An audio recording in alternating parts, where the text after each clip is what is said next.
Ayan, ulam namin ay tortang talong. Saka, ito kasi pang sahog ko yan sa ano. Saka ito, um, upo, tabungaw sa Ilocano. Ayan, sunog na yata.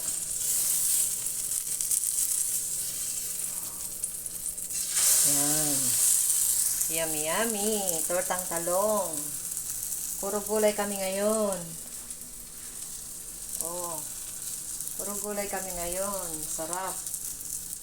Kakamis ng tortang talong. Yan yung longganisa, isasawag ko dun sa upo. Nagigisa ko. Tapos yan.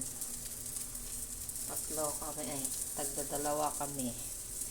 Saka may ano na rin, upo. Di kasya na yan. Baka may sobra pa. Pang umagahan.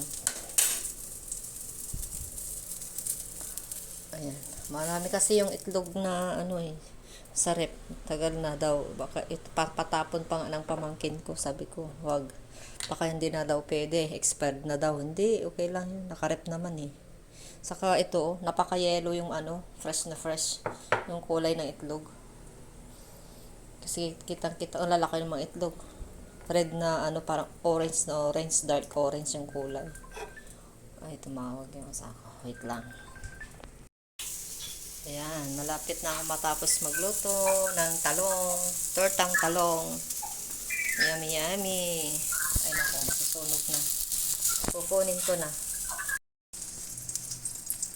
Pinaka-last na, last but not the least. Last. Ang laki. Pinakahuli. Ate, bit-bit mo. Yummy, yummy. And my doggy tummy. Batsukin na po eh.